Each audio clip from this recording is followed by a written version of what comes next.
Hello, everybody. This past week, I was able to listen to a webinar where 4 national leaders discussed the ministry of the church in these days of pandemic. 2 things resonated with me as I listened. One was their challenge to the church of today to see that the church is and always has been a church that gained strength from small groups, that did ministry through small groups. We've only to look at the New Testament and see the phrase one another repeated over and over again to realize that small groups are just the bread and butter of the church. Love one another, serve one another, honor one another, greet one another, live in harmony with one another, and so forth. Now that we cannot gather in large groups, it makes perfect sense to establish geographic groups and encourage people to develop new relationships with the people right next door.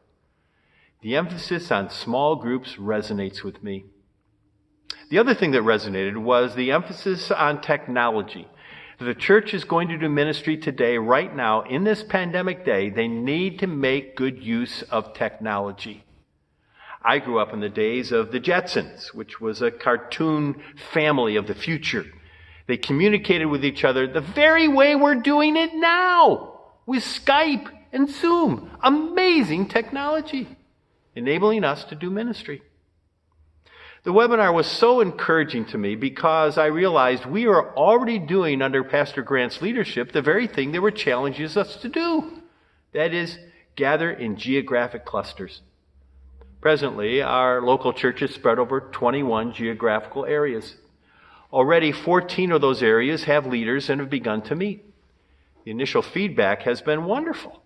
People have been surprised to actually meet people that they have worshiped in the same church with for years, only never knew, living in their own backyard. Who knew?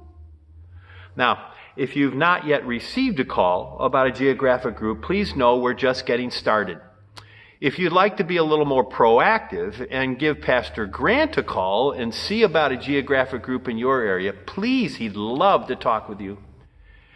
If you think you're fine and you don't need a group, well, the reality is the group very well may need you.